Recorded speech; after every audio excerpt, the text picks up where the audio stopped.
Nós vamos, irmãos, hoje retomar a nossa série de estudos sobre ira e nós vamos nesse instante voltar à temática ira, arrancando o mal pela raiz. É o tema que nós temos abordado todas as quartas-feiras aqui na igreja e hoje nós iremos falar um pouquinho sobre o processo de mudança de nossa conduta irada. Processo de mudança de nossa conduta irada.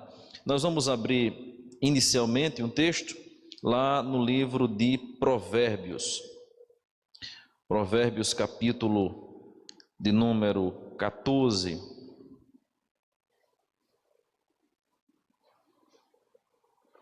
Melhor dizendo, Provérbios 15:1, tá bom? Provérbios 15:1. 14 a gente vai ver ao longo do estudo.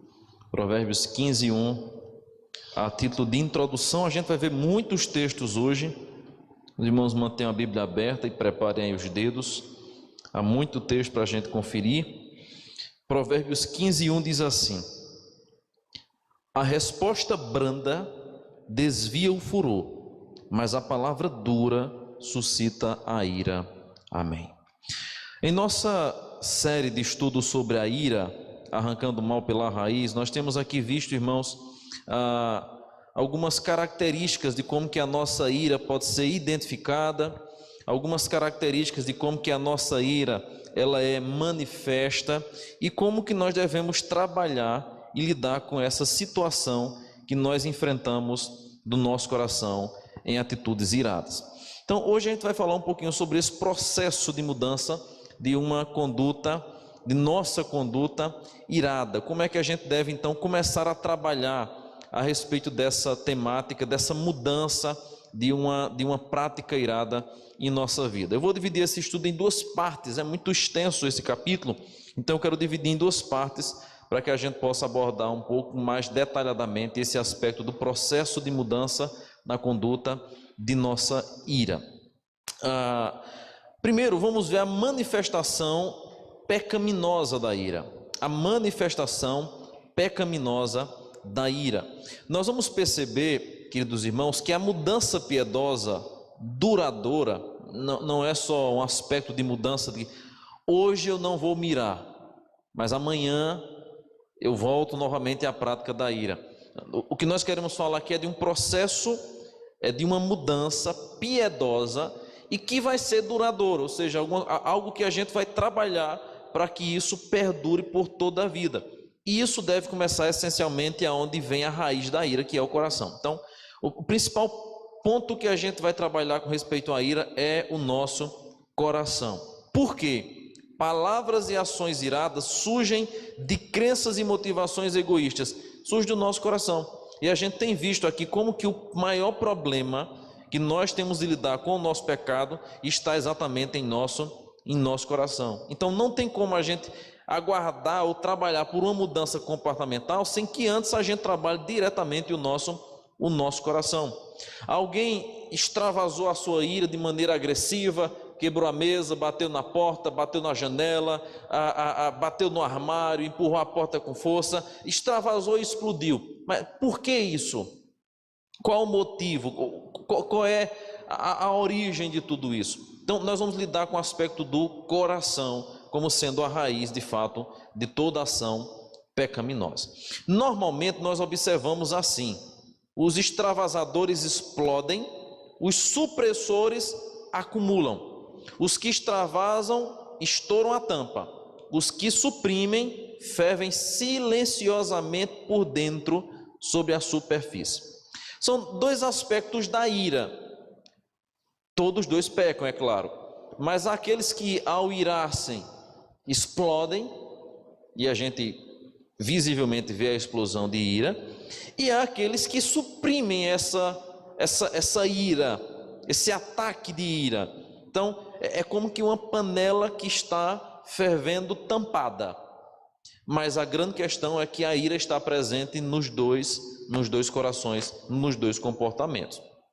Mesmo essa definição não vai responder a nossa pergunta do porquê da ira.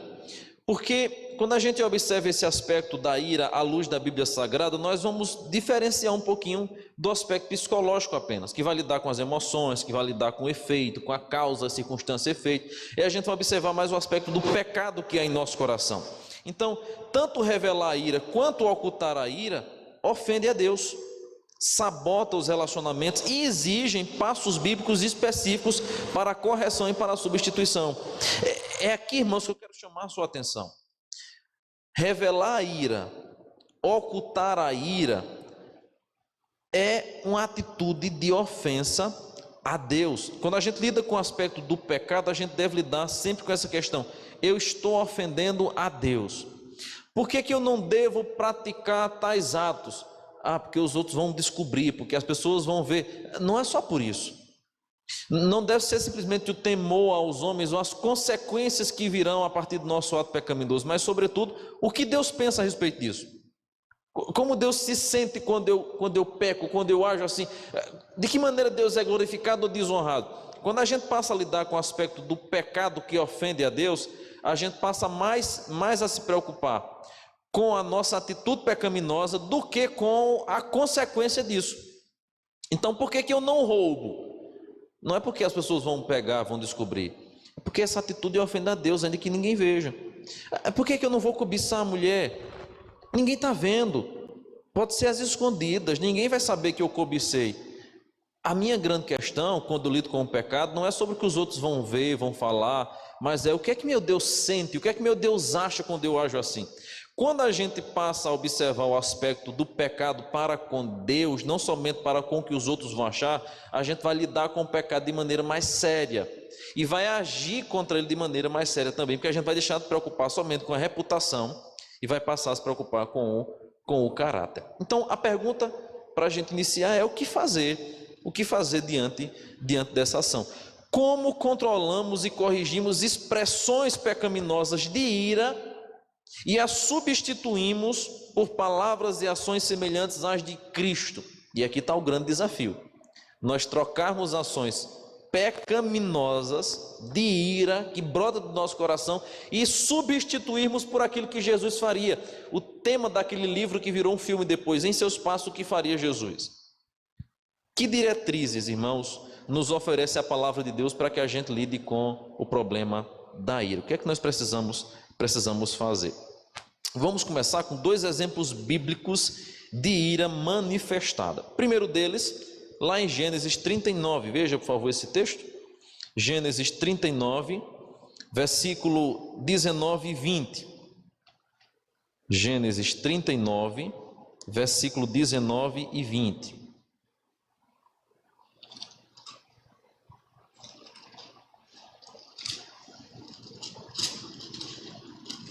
Diz assim a palavra do Senhor, nesse texto, versículo 19: Tendo o Senhor ouvido as palavras de sua mulher, como lhe tinha dito, desta maneira me fez o teu servo, então se lhe acendeu a ira, e o Senhor de José o tomou e o lançou no cárcere, no lugar onde os presos do rei estavam encarcerados. Ali ficou ele na prisão.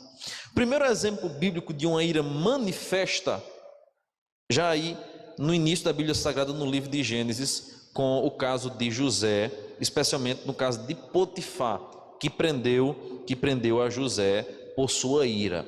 O que ocorre aqui é que Potifar, cego pela fúria da sua ira, puniu José injustamente. Nós sabemos da história, e não foi José que tentou seduzir a mulher de Potifar, foi a mulher de Potifar que tentou seduzir José. E ele, por ser temente a Deus, ao invés de aproveitar a cantada dela e ir para a cama com ele, ele deu perna para que te quero, correu, fugiu dela. Mas ela, zangada, irada, porque não obteve aquilo que tinha. E é curioso porque a atitude dela revela um aspecto da ira que a gente já tratou aqui em quartas-feiras anteriores, que é o aspecto de que o que motiva as minhas ações iradas. Quando eu não consigo o que eu quero, o que é que eu faço? Eu peco porque eu não consegui o que eu queria. Eu peco para conseguir aquilo que eu quero. Eu peco contra pessoas para que elas me conduzam àquilo que eu quero. A gente viu 3 aspectos diferentes de como que a gente pode pecar para conseguir ter aquilo que a gente deseja, ou como que a gente peca por não conseguir o que nós queremos. Foi exatamente o que a mulher de Potifar fez. Ela pecou para conseguir, para tentar conseguir o que ela tanto queria, não conseguiu. E após não conseguir realizar o seu desejo, que era ter a José consigo, ela peca mais uma vez. Então, nós temos as atitudes pecaminosas da mulher de Potifar contra José. Este nada fez, fugiu, agiu certo. Só que Potifar, ao ouvir a narrativa de sua mulher, foi lá e prendeu ele injustamente. O pastor Milton César contou um exemplo de um irmão lá da sua igreja de Jacobina, que foi morto inocentemente. O irmão era motorista de ônibus na cidade, crente, piedoso, temente ao Senhor, homem direito, conhecido por todo mundo. Mas certo dia a mulher foi pegar um ônibus na cidade, e na hora que pegou o ônibus e entrou, ele foi saindo com o ônibus, e a mulher tropeçou. Algo que é comum acontecer. Quem roda muito em cidade grande sabe que isso é comum demais acontecer em ônibus e metrô, isso acontece toda hora. Pessoas que não têm o costume de se equilibrar, acabam tropeçando facilmente quando o ônibus está saindo ou o metrô está saindo.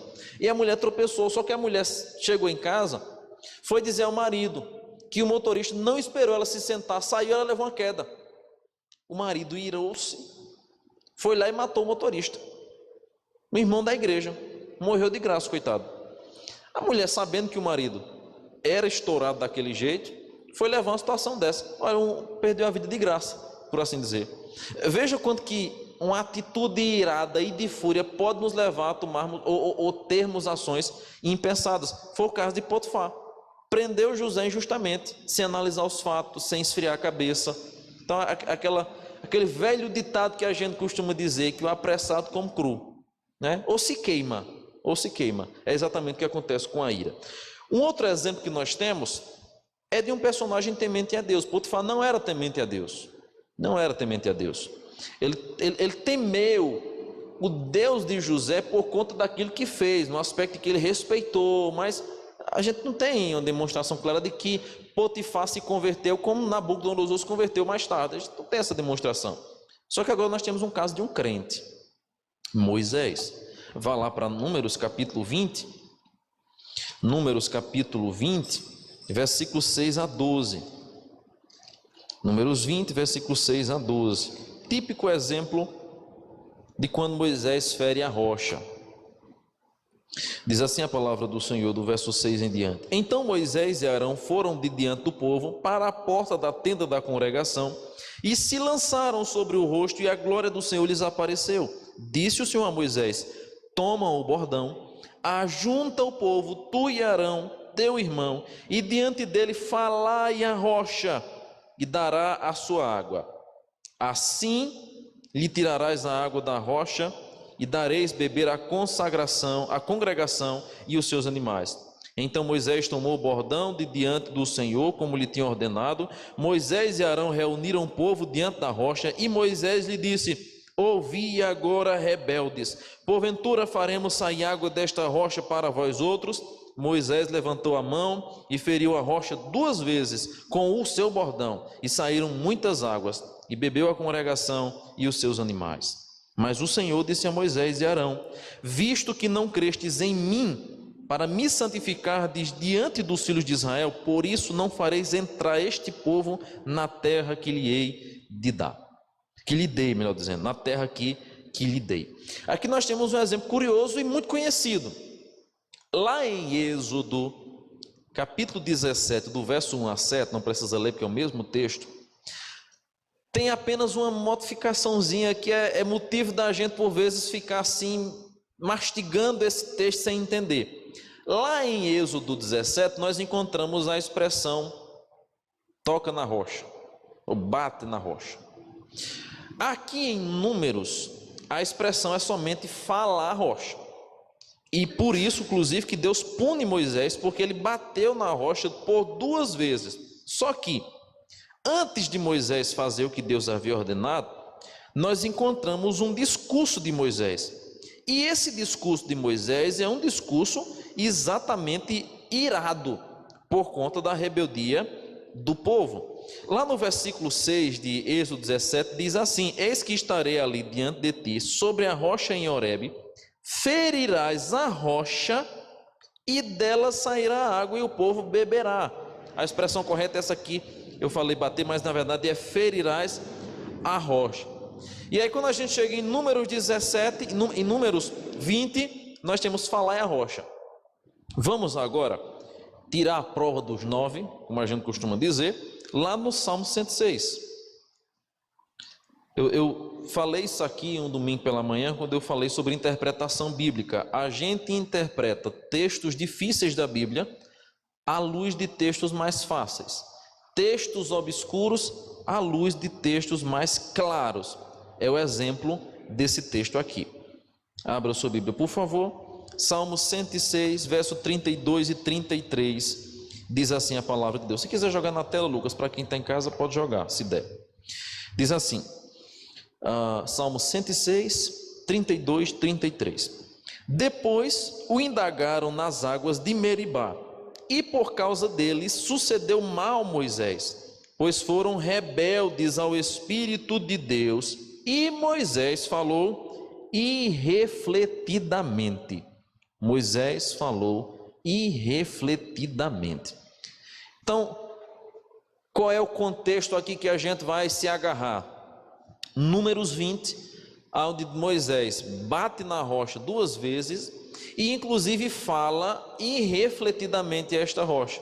É exatamente esse aspecto que a gente deve observar aqui, o porquê do pecado de Moisés. Por que a sua ira foi manifesta e por que essa ira foi pecaminosa? Ele estava irado com o povo e após receber a ordem de Deus para que fosse lá e ferisse a rocha ou falasse a rocha, porque aqui nós temos o seguinte contexto: Deus vai dizer, toma o mesmo bordão que foi aberto Jordão, foi aberto um mar, mesmo bordão. Moisés não precisou bater no mar vermelho para o mar vermelho abrir, ele apenas tocou. É o aspecto de ferir mesmo, mas não teve agressividade, foi só um toque, Lembra da mulher do fluxo de sangue? Ela só tocou na orla das vestes de Jesus, não precisou puxar, não precisou rasgar um pedaço de roupa, não precisou pegar um suor, que nem a apóstolo do Santiago faz, não precisou, só tocou com fé, e foi suficiente. Então, a ideia de ferir a rocha é encostar somente em um ato de fé, até porque a atitude de bater demonstra esforço humano, e a água sairia da rocha não por esforço humano, mas por obra divina. Porque por esforço humano, o homem consegue tirar a água das profundezas da terra com poço. Desde a Bíblia do Antigo Testamento a gente tem poços artesanais que eram feitos manualmente. Hoje a gente tem máquina, mas o homem consegue tirar água de rocha, tirar água da terra com seu esforço braçal, se ali tiver uma veia d'água, é claro. Só que nesse caso Deus queria fazer a água brotar da rocha sem esforço humano, é uma atitude sobrenatural. Claro, o esforço de Moisés não foi suficiente para arrebentar a rocha, mas Deus queria mostrar a ele, não era preciso aquilo. Ele fez aquilo de maneira irada, ele obedeceu a Deus, mas fez de maneira irada, e Deus queria obediência por completo. Então, 2 exemplos aí de uma ira manifesta. Nós temos ainda, irmãos, preceitos bíblicos contra a ira manifesta, e são vários os preceitos bíblicos que nós temos contra a ira manifesta. O próprio Jesus vai estabelecer alguns preceitos contra a ira. Lá em Mateus 5, verso 21 e 22, veja aí por favor, Mateus 5, verso 21 e versículo 22, eu já preguei sobre esse texto aqui, mas venha relembrar mais uma vez. Jesus vai dizer o seguinte: ouvistes que foi dito aos antigos, não matarás, e quem matar terá sujeito ao julgamento. Eu, porém, vos digo que todo aquele que sem motivo se irá contra seu irmão, estará sujeito a julgamento, e quem proferir um insulto a seu irmão, estará sujeito a julgamento do tribunal, e quem lhe chamar tolo, estará sujeito ao inferno de fogo. Então perceba, Jesus agora estabelece uma conexão entre ira e assassinato, que é presente inclusive na ilustração do que acontece com Herodes, lá em Mateus capítulo 2, quando ele manda matar as crianças pequenas. Qual é o desejo de Herodes ao matar todas as criancinhas pequenas? era fazer com que nenhum outro rei viesse tomar o seu lugar. Era por egoísmo, era por estar irado, porque agora pessoas estavam indo adorar outro que não era ele, e ele então manda matar. Jesus vai fazer essa assimilação de ira com o assassinato. Então perceba, duas observações necessárias aqui no texto de Mateus 5, 21 e 22, que eu já preguei, mas aqui é um aspecto diferente. Primeiro, Jesus reconheceu a ira como sendo o equivalente moral do assassinato. Equivale moralmente ao assassinato. E aí preste atenção nessa frase: a ira no coração é a sementeira do homicídio. A ira no coração é a sementeira do homicídio. 1 João 3, versículo 15, diz assim a palavra de Deus: todo aquele que odeia seu irmão é assassino. Ora, vós sabeis que todo assassino não tem a vida eterna permanente em si. Veja como a coisa fica séria. Jesus condena quem se ira e quem chama o irmão de tolo, e João vai dizer que aquele que comete ira, que odeia seu irmão, é um assassino e não tem a vida eterna. Perceba como o negócio é sério quando a gente fala sobre a ira manifesta. Segundo, a ira no coração normalmente se manifesta com palavras ofensivas nos lábios. A boca fala daquilo que o coração está cheio. Por isso que lá em Provérbios 4, 22 e 23, nós vamos encontrar... 23 e 24, melhor dizendo, nós vamos encontrar uma conexão muito clara sobre o aspecto de guardar as fontes da vida, que é o nosso coração, com o que Mateus vai dizer sobre o aspecto daquilo que sai de nossa boca. Então, nós vamos encontrar esses preceitos bíblicos contra a ira manifestada.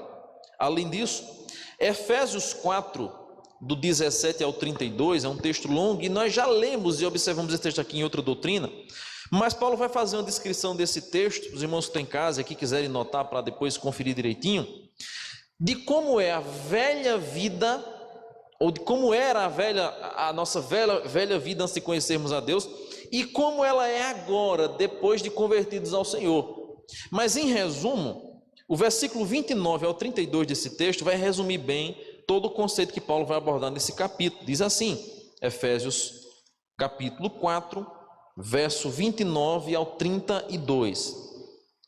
Diz assim então: não saia da vossa boca nenhuma palavra torpe, e sim unicamente a que for boa para a edificação, conforme a necessidade, e assim transmita graça aos que ouvem. E não entristeçais o Espírito de Deus, no qual fostes selados para o dia da redenção. Longe de vós toda amargura e cólera e ira e gritaria e blasfêmias e bem assim toda malícia. Antes, sede uns para com os outros benignos, compassivos, perdoando-vos uns aos outros, como também Deus em Cristo vos perdoou. Aqui Paulo vai mostrar que a ira contradiz a bondade e a perdão, o amor de Deus. A ira é contraditória, aquilo que Deus fez em nós e é aquilo que nós agora devemos ser em Cristo. Ela contradiz completamente a nossa natureza em Cristo. Vamos mais. Vamos ver agora algumas observações sobre a ira em Provérbios. E aqui eu quero chamar bastante a atenção dos irmãos, porque em Provérbios nós vamos encontrar a maior parte de recomendações a respeito da ira. É o livro que mais fala sobre ira, sobre mau comportamento, sobre insulto, tudo que você possa imaginar, Provérbios trata. Agora, é o mais rico nesse aspecto de advertências e instruções contra a ira pecaminosa. Ele vai reunir de maneira bem gráfica as percepções da ira de maneira bem didática. Capítulo 10 e 12 é um aglomerado de referência à fala piedosa e à fala ímpia. E esses dois capítulos vão nos servir aqui hoje e nos próximos estudos como uma fonte primária de instruções contra a ira pecaminosa. Então vamos lá começar a ver o que é que Provérbios diz sobre isso. Provérbios 12, 18, já está na tela aí. Há palavras que ferem como espada, mas a língua dos sábios traz cura. Lembra o contexto da ira com o assassinato, com as palavras. Jesus diz isso, né? Aquele que chama seu irmão de tolo. A ira revela revela nas palavras. A advertência mostra que palavras iradas cortam profundamente. Quando nós falamos de maneira irada, nós ferimos.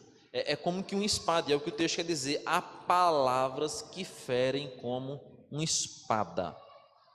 Às vezes não é preciso você dar uma porrada em ninguém, não.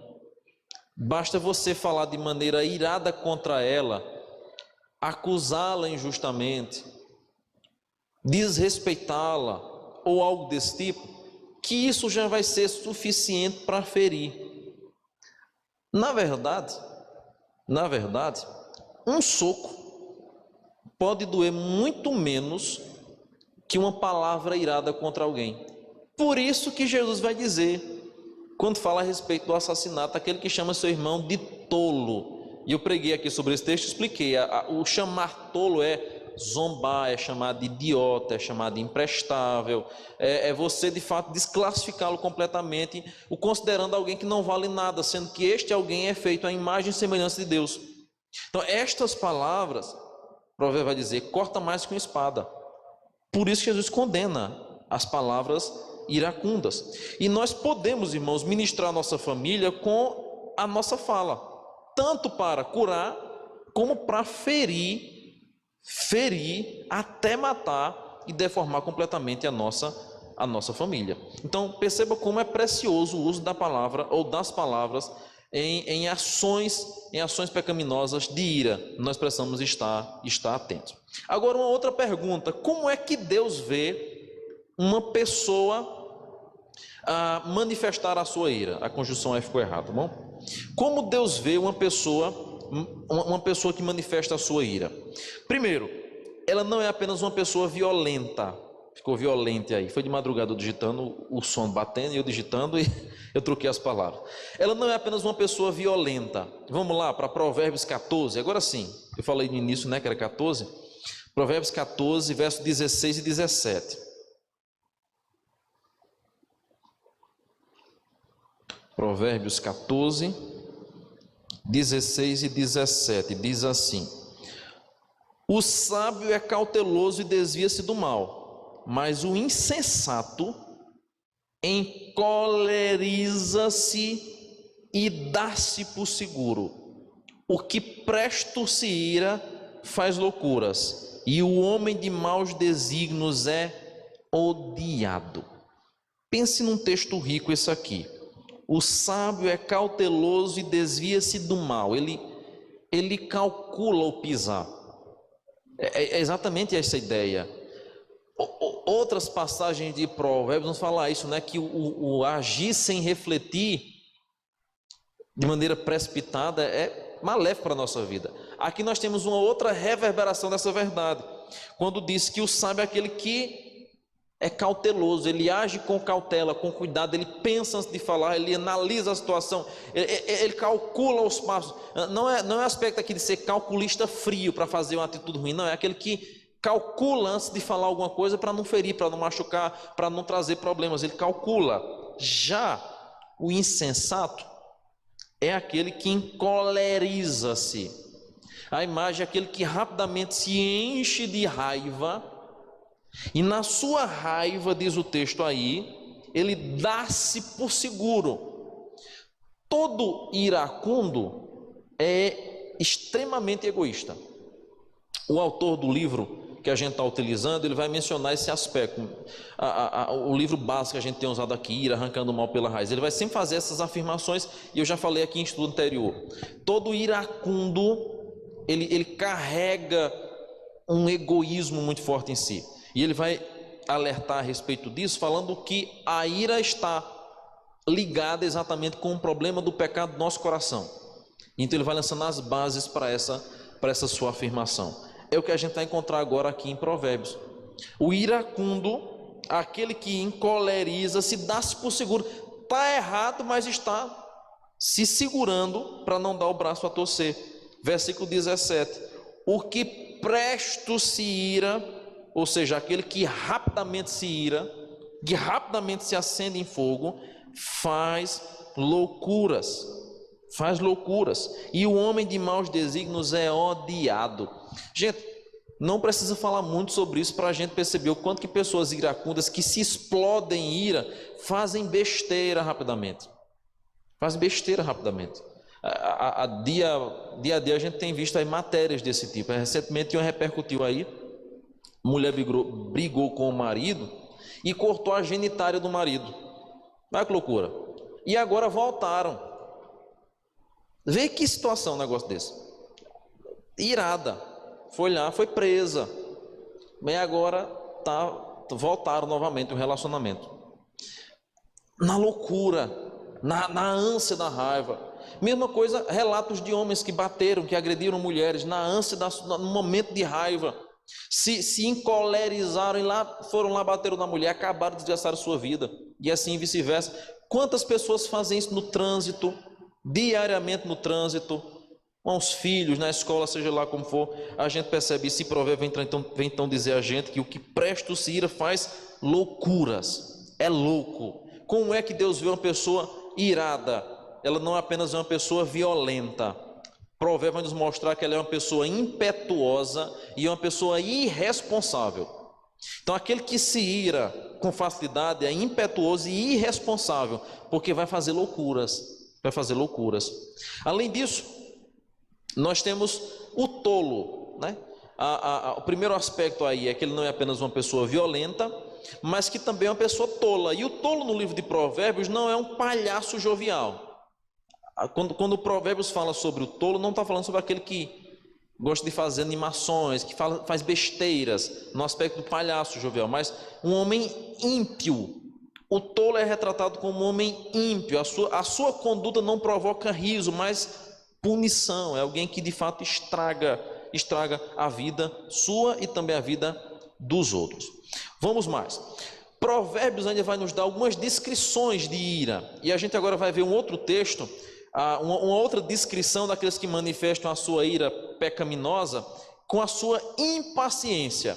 Mais uma vez, Provérbios 14, agora verso 29 e 30. Diz aí, o longânimo é grande em entendimento, mas o de ânimo precipitado exalta a loucura. O ânimo sereno é a vida do corpo, mas a inveja é a podridão dos ossos. Percebam que aqui há um paralelismo de contraste que eu falei domingo passado pela EBD. Longânimo, depois vem ânimo precipitado. Ânimo sereno, mas a inveja que é a podridão dos ossos. Então, vejam os dois aspectos desses dois versos. O longânimo é grande em entendimento. O aspecto é: quanto maior a nossa longanimidade, maior é o nosso conhecimento, nosso entendimento. É exatamente assim que a gente vê na Bíblia Sagrada. Quanto maior a nossa intimidade com Deus, nosso conhecimento dele, nossa proximidade dele, nosso entendimento da vontade para com ele, mais pacientes e longânimos nós nos tornamos. Veja, foi preciso isso acontecer com Pedro. Pedro era tempestivo, impetuoso. Quando o soldado chegou para prender ele, arrancou a espada e foi para cima, partiu para a guerra. Jesus disse: guarda tua espada, Pedro. É bem verdade que quando a gente fala sobre temperamentos, existem vários tipos de temperamento, cada um tem o seu, e isso aí não é uma questão de mudança bíblica, de regeneração, é um aspecto natural. Só que a Bíblia Sagrada vai controlar os nossos temperamentos. Eu tenho um livro interessante lá em casa, eu tenho vontade de um dia trabalhar aqui na igreja, que é Temperamentos Transformados.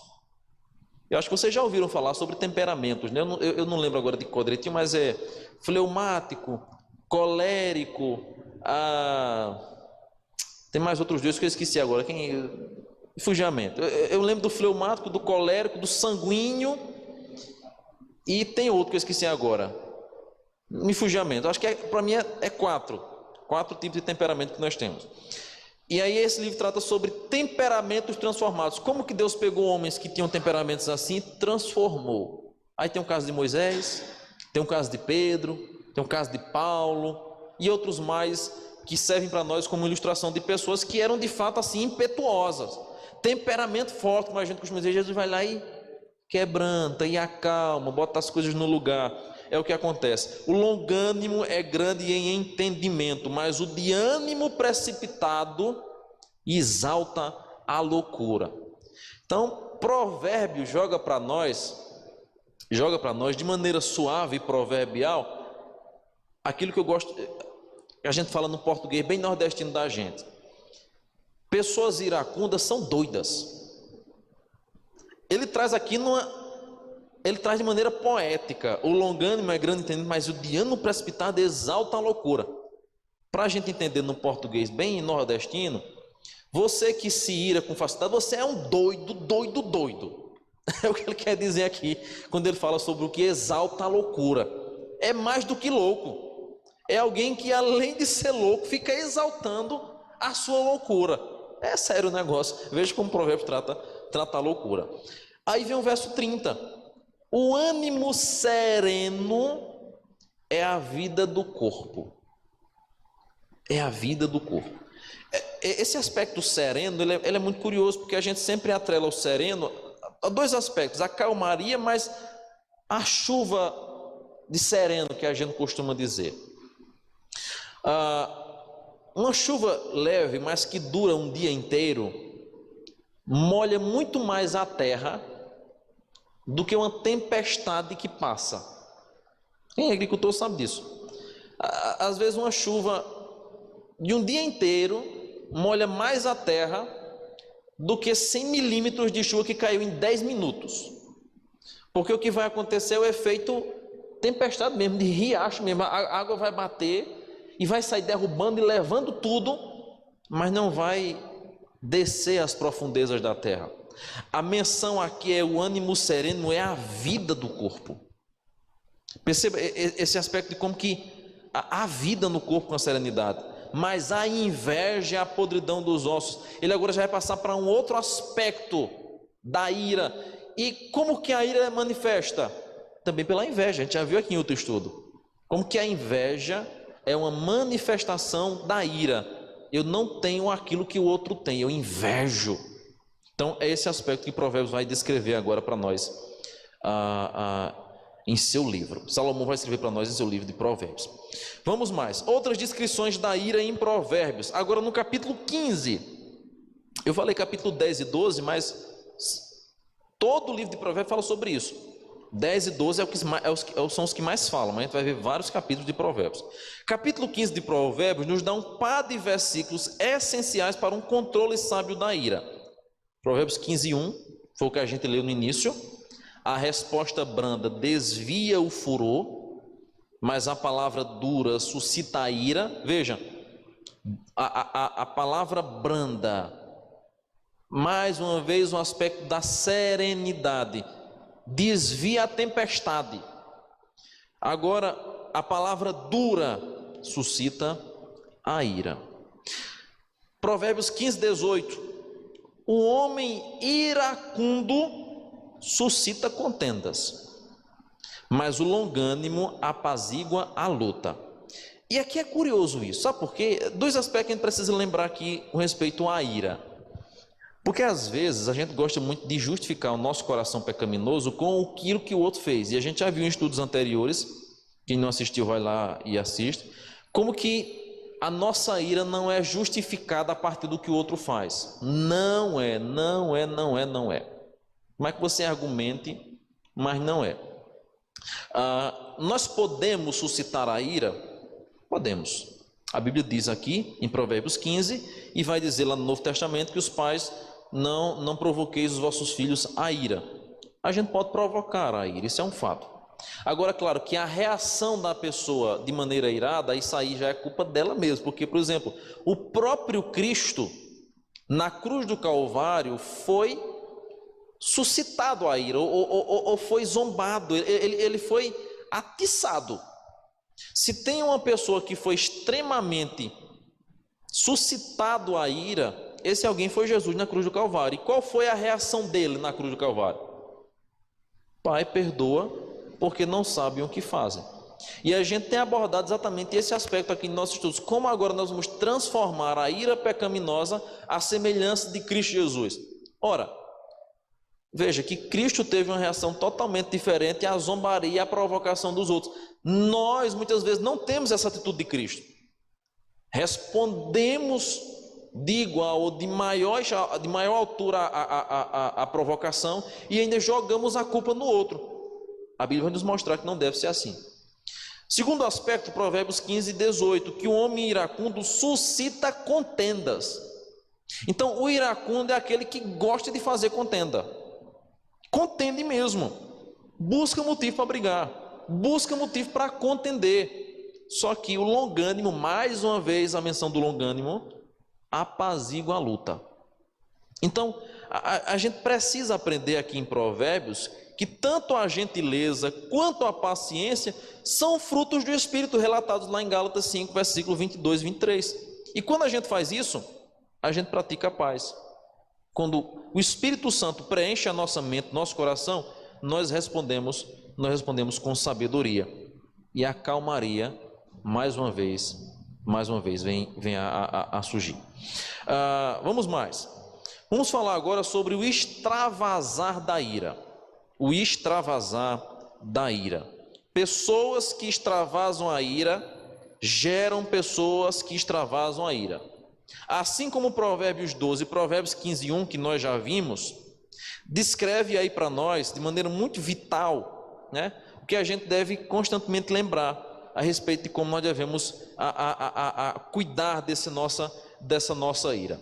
Em Provérbios 29:11, nós temos uma outra menção, que é uma terceira obrigação para refletirmos sobre a seriedade da ira. Diz assim, Provérbios 29:11, já está na tela: o tolo dá vazão à sua ira, mas o sábio domina-se. O tolo dá vazão, mas o sábio domina-se. Mais uma vez, o aspecto da tempestade, do impetuoso.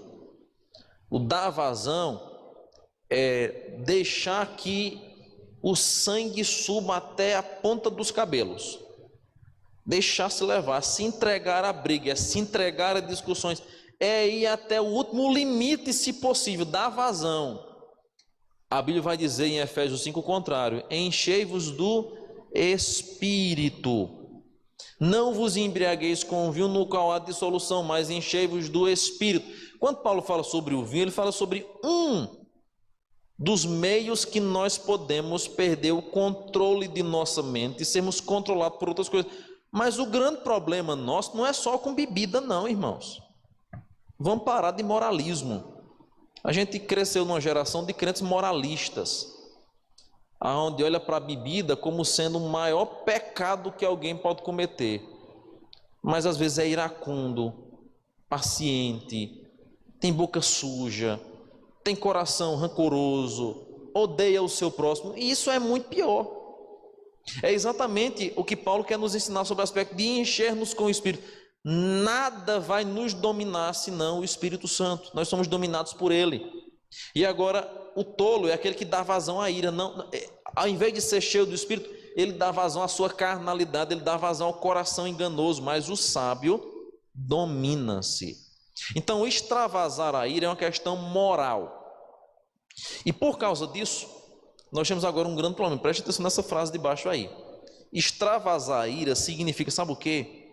Ignorar Deus, desprezar sua palavra. Quando nós extravasamos em nossa ira, nós ignoramos ao Senhor e desprezamos, na verdade, a sua palavra, que nos recomenda a nos acalmarmos. Então, a mudança que ocorre quando a pessoa irada dá ouvidos à voz de Deus e busca intensamente a sua verdade, ela é notória. Mas quando alguém não dá ouvidos à voz de Deus, a sua ira ela é extravasada. E é assim que acontece comigo e com você. Quanto mais na carne nós estamos, maior é nossa reação à ira. Maior é nossa ira, maior é nossa expressão, mais pesadas são as nossas palavras e respostas. Quanto mais na carne. Mas quando a gente está no Espírito, é impressionante, né? O Espírito Santo acalma a gente assim num nível, numa maneira que só Deus mesmo assim para fazer uma coisa dessa. Quanto mais cheios de Espírito nós estamos. Além disso, Provérbios 29:11 vai destacar uma qualidade específica da sabedoria piedosa, que é um ingrediente que nos falta: o autocontrole. Provérbios 29:11 nos ensina o autocontrole. O que extravasa a ira precisa aprender a amordaçar sua boca, como adverte Provérbios 29, versículo 20. Vamos ler o texto? Tens visto um homem precipitado nas suas palavras? Maior esperança há para o insensato do que para ele. Qual é a menção? Provérbios 29, 11, o autocontrole. Provérbios 29, 20, autocontrole. Ou melhor dizendo, não apenas autocontrole, mas controle do Espírito Santo. Esse negócio de autocontrole agora está na moda, né? Com os coaches da vida. Vamos virar chave. Vamos criar um autocontrole sobre si. Eu vi ontem uma baboseira mal do mundo, aquele Paulo Marçal falando. Uma pessoa perguntou: olha, eu vi um crente possuído. Aliás, o que é que eu faço para me libertar de espíritos malignos que estão em mim? Eu sei que eu sou crente. Aí o Pablo Marçal foi responder, maior besteira do mundo: eu já vi crente possesso. O remédio para isso é o autocontrole, virar a chave da mente. Que conversa! Que conversa! Isso não é coisa de autocontrole, isso é coisa de controle do Espírito Santo. Primeiro que crente não fica possesso de demônio, jamais. Se tem alguém se dizendo crente e está possesso de demônio, esse nunca foi crente. Porque aquele que está na mão de Deus, o maligno não lhe toca. Ele é fariseu, ele é joio no meio do trigo, precisa ser convertido. Porque crente genuinamente não fica possesso de demônio. Ele é cheio do Espírito Santo. Ele pode até ficar frio, ele pode até entrar na carne, mas possesso de demônio somente aquele que não tem o Espírito Santo de Deus. Então crente não fica possesso. Segundo, que quando a gente fala aqui sobre esse aspecto do autocontrole, é o controle do Espírito. Porque o Espírito Santo habita em nós, a gente consegue se controlar. A gente, entre aspas, o Espírito Santo segurando a gente. Porque só Deus sabe o que nós somos capazes de fazer na hora da raiva. Mas aí o Espírito Santo vem e acalma o nosso coração. Então, a fala precipitada, incluindo as versões iradas descuidadas, é visível no iracundo. E nós precisamos controlar a fala precipitada de acordo com a Bíblia Sagrada. Além disso, Provérbios 16, 32 e 25, 28 vão nos oferecer duas metáforas cativantes que contrastam a ira com a paciência e o autocontrole. Primeira demonstração, aí em Provérbios 16, 32. Melhor é o homem paciente do que o guerreiro, mais vale controlar o seu espírito do que conquistar uma cidade. A reflexão aí é que a luz de Deus, a verdadeira força aos olhos de Deus, significa vencer o próprio temperamento mais do que vencer o inimigo. Então, o valentão que explode com gritos, com golpes, que não sabe nada sobre a verdadeira força. Nada. Porque a verdadeira força diante de Deus é aquele que de fato controla o seu temperamento. A gente vai ver um exemplo disso, irmãos, com Sansão. Quanta força Sansão tinha. E as crianças cantam, o fortão, mas que tinha a cabeça do tamanho de um feijão. É exatamente esse aspecto. A força física de nada valerá se não houver um controle do temperamento. Segundo texto, Provérbios 25, 28. Como a cidade com seus muros derrubados, assim é quem não sabe dominar-se. E esse texto aqui, ele é extraordinário. Por quê? As cidades do Oriente Médio, especialmente as cidades do Antigo Testamento, dependiam de muralhas para se proteger de ataques. O inimigo sempre atacava nas brechas, sempre entrava em cidades que não tinham muradas, ou procuravam as brechas que haviam na muralha para invadir a cidade. Por isso que a gente vai encontrar constante menção de que Deus é refúgio, que Deus é fortaleza, de que Deus é a muralha que nos protege, sempre nesse aspecto de fortaleza, de muro, porque é a proteção contra o inimigo. Quando o Provérbios vai dizer que o homem que não sabe se dominar é como uma cidade de muro derrubado, a lição que ele está trazendo para nós agora é uma lição muito séria. Porque o que ele vai dizer então é que pessoas que extravasam a ira, que não têm controle sobre si, e estão possibilitando a invasão de inimigos espirituais. Claro, o crente não fica possesso de demônio, mas o crente, ele pode ele pode ser boca do diabo. Lembra lá, quando Jesus repreende Pedro, Pedro querendo impedir Jesus de ir para a cruz do Calvário. O que é que Jesus diz? Está repreendido, Satanás. Não é assim, Pedro. Está repreendido. Pedro recebe uma repreensão dura de Jesus. Jesus repreende a Pedro em uma repreensão maligna. Pedro não estava possesso de demônios, irmãos. O enfoque do texto ali não é tratar a possessão demoníaca de Pedro, de jeito nenhum. Pedro era o eleito, apóstolo do Senhor. Só que Pedro estava deixando se levar pela conversa do diabo. E isso pode de fato acontecer. Nós podemos ser levados pela conversa fiada do diabo. Podemos abraçar suas ideias, podemos abraçar seus ideais. Ora, quantos e quantos não abraçaram a conversa do mundo, a conversa do diabo e destruíram a igreja, destrói coisas. É terrível a ação do diabo.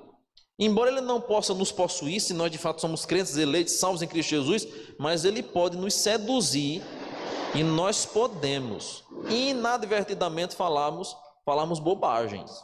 Então, aqui é claro, como a cidade com seus muros derrubados, assim é quem não sabe dominar-se. Então, a ira, ou aquele que não tem controle, que não se domina, está assim abrindo a sua casa, abrindo a sua vida, para que o diabo utilize sua boca, para que o diabo de fato faça a festa. E isso, irmãos, é algo sério que acontece. Pessoas que são crentes em Cristo Jesus, mas que por darem vazão à carne, por darem vazão ao diabo, estão com a boca podre, estão com o coração apodrecido. E é preciso ter muito cuidado. Então, observe aí essa advertência, como a cidade com seus muros derrubados, assim é quem não sabe dominar-se. O homem ou a mulher irada são presas fáceis para o mundo, para a carne e para o diabo. Nem tudo é o cão. Coitado do diabo, tem hora que recebe tanta culpa no mundo, nem tudo é ele. Tem coisa que é nossa própria carne, tem coisa que é do mundo mesmo, da corrupção que há no mundo, e tem coisa que é o diabo mesmo. E somente a gente estando atento espiritualmente, a gente vai fazer essa identificação e termos esse cuidado.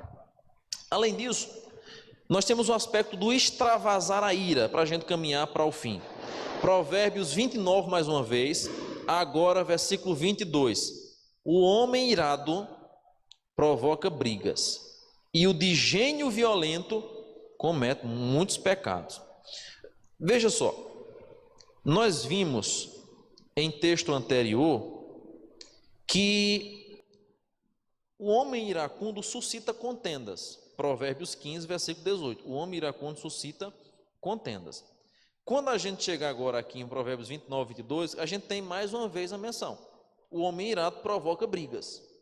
E o de gênio violento comete muitos pecados. Porque a ira, irmãos, quando extravasada, ela causa uma devastação na vida de outras pessoas que estão ao seu redor. É importante sabermos isso. A ira embutida, a ira que fica só dentro de nós, ela é pecaminosa do mesmo jeito. Só que os seus efeitos não são tão danosos quanto da ira extravasada. É a mesma coisa quando a gente fala sobre o assassinato.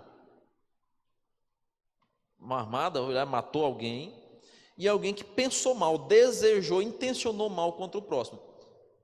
Para Deus, quem cometeu o assassinato? Os dois. Aquele que pensou mal a respeito do seu próximo, o motoqueiro passa assim, empinando uma moto, fez zoada de noite, é uma queda e quebra o pescoço. Você matou, você assassinou quando você pensou isso. Mas aí de repente vem alguém e veio e joga um pau assim para derrubar e o camarada vai e morre. Aquele que jogou assim um pedaço de pau, uma pedra para cair e se acidentar, provocou o assassinato, é assassino. E vai ter consequências perante a lei, vai ser preso, vai ser condenado, vai receber um título de assassino para o resto da vida. Diante de Deus o pecado é o mesmo, só que as consequências, elas mudam. Então, qual a diferença da ira embutida para a ira extravasada. A ira extravasada é pecado como a embutida, mas tem mais consequências. Porque não vai ficar apenas para si, vai afetar a outros. Por isso que o homem irado provoca brigas, e o de gênio violento, aquele que extravasa, comete muitos pecados. Ele vai criar uma bola de neve por conta do pecado. A ira extravasada causa uma devastação. Provérbios 22 vai encarar de frente esse problema. Diz assim, 24 e 25 do Provérbios 22. Não se associe com quem vive de mau humor, nem ande na companhia de quem facilmente se ira. Do contrário, você acabará imitando essa conduta e cairá em armadilha mortal. O iracundo, ele é tão perigoso que ele vai dizer: se afaste de quem é iracundo, não ande com quem é iracundo, você vai cair numa armadilha mortal. Veja como é sério esse negócio, irmãos. Nem mesmo andar com o iracundo, para não cair numa armadilha mortal. É exatamente assim que acontece o aspecto do exemplo, do passar esse hábito, esse convívio constantemente que desagrada ao Senhor, que vai acabar gerando um extravasar da ira. Diante disso, irmãos, o que nós precisamos aprender é que esse extravasar de nossa ira vai acabar afetando outras pessoas. Então, sem perceber, nós estamos ensinando os nossos filhos numa conduta destemperada. O filho simplesmente vai imitar o que você faz, vai imitar o que você vê. Então, a nossa atitude iracunda, ela além de aborrecer ao Senhor e de ser pecado contra o Senhor, ela vai gerar problemas contra os outros e ainda vai gerar outros imitadores dessa cultura. É bem verdade que a criança ela já nasce com o pecado original. Então, tem filho que tem os pais mais santos do mundo e ainda assim escolhe viver no pecado. Os pais não têm culpa, porque ele escolheu aquilo, é a inclinação do seu coração. Mas é bem verdade que quando nós não damos exemplo, Deus vai nos cobrar. Nós temos uma parcela de culpa quando nós somos um exemplo. Por exemplo, é muito comum aí nós vermos essas músicas imorais. Se de repente uma criança que é criada num lar cristão, que não escuta essas coisas, vê um carro de som passando e aprende rapidinho, é uma coisa. Veio de fora a tentação e o ensinamento, não veio dentro de casa. Outra coisa é quando o pai e a mãe estão lá consumindo esse material imundo e o filho está dia após dia vendo isso e vai repetir o que está vendo dentro de casa. A culpa é nossa. Não é à toa que a gente tem tantas crianças com menos de 12 anos de idade já sensualizando, já fazendo coisas absurdas na internet, porque cresceram num ambiente onde os pais botam lá a televisão com música imoral. Às vezes fica assim abismado, um ambiente de aniversário infantil, o povo bota música imoral. Dentro de casa, os pais colocam lá a televisão com imagens explícitas, imorais, músicas imorais, e as crianças só ouvindo e aprendendo, repetindo, dançando, e eles filmando e achando bonito, jogando na internet. Como se fosse a coisa mais natural do mundo. Nós produzimos filhos à nossa imagem, à nossa semelhança. Bem verdade que nem tudo que eles fazem é nossa culpa. Claro que não é, porque muito é dele mesmo, porque nós somos assim. É o desajuste que há nos lares, né? Você vai ver, por exemplo, famílias completamente desestruturadas e um filho estruturado. Eu tenho certeza que aqui no nosso meio tem pessoas que são assim. Os pais não eram crentes, os pais viviam em discussão, em bebedice, e você é crente, louvado seja Deus. Por outro lado, a gente tem famílias que os pais são crentes, direitinho, ensinam os filhos, o menino se desvia. Pecado que está em nosso coração. Mas Deus vai nos cobrar se a gente não ensinar corretamente. Então, o que mais o livro de Provérbios nos ensina com respeito aos que manifestam a ira? Além da paciência e autocontrole, irmãos, é preciso aprender a perdoar os pecados que os outros cometem contra nós. Essa é a principal lição, e eu termino com o texto de Provérbios 19:11. A sabedoria do homem lhe dá paciência, sua glória é ignorar as ofensas. A sabedoria do homem lhe dá paciência, a sua glória é ignorar as ofensas. Qual é a característica daquele que é paciente? Ele vê as ofensas, mas ele as ignora. Claro, aqui não é o retrato de alguém que é um babacão, um tolo, o povo diz, né, o lesão, que o povo pode chutar assim que ele vai só rolar. Não é o aspecto do crente bobo, mas é de não se deixar levar por isso, não se deixar levar pela pilha, porque isso é coisa de colégio, aquele tempo colegial que o menino na escola está lá e dois alunos começam a brigar. Ah, porque você não sei o que, não sei o que, não sei o que. Aí os outros ficam ao redor, ficam assim, briga, briga, briga, briga. Sempre tem alguém que vai lá e faz assim, ó, te empurra o outro. Como se fosse dois galos de briga mesmo. Quem ensina, quem já viveu em escola sabe que é assim que funcionam as coisas. O sábio, vai dizer o texto aqui, é aquele que vai ignorar as ofensas.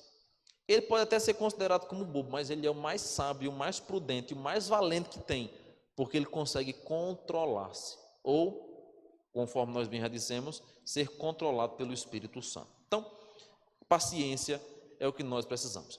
No próximo estudo, quanto o nosso horário já deu 9 horas, nós vamos falar sobre as estratégias práticas e passos de mudança. É a continuação desse estudo aqui, porque ele é muito longo, tem muito texto. Então eu vou dividir em duas partes.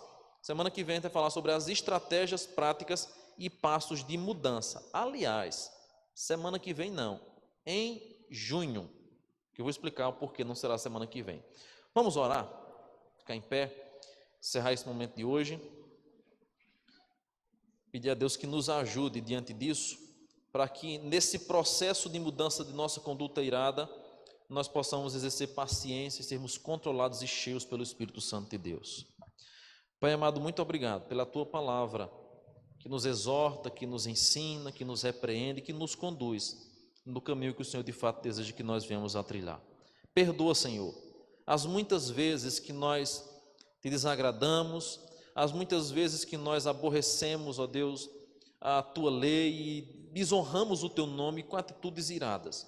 Ó Deus, tem misericórdia de nós, sustenta a nossa boca, sustenta os nossos impulsos, sustenta a nossa mente, para que nós estejamos voltados para Ti, com a mente e com o coração cativo a Ti, e que não venhamos, ó Pai, extravasar a nossa ira, nem sermos conduzidos pela ira pecaminosa, mas que possamos ser cheios do Teu Santo Espírito, lutando contra toda prática impiedosa que não Te agrada.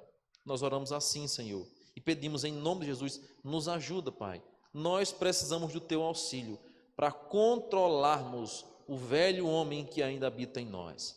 Em nome de Cristo nós oramos. Amém e amém.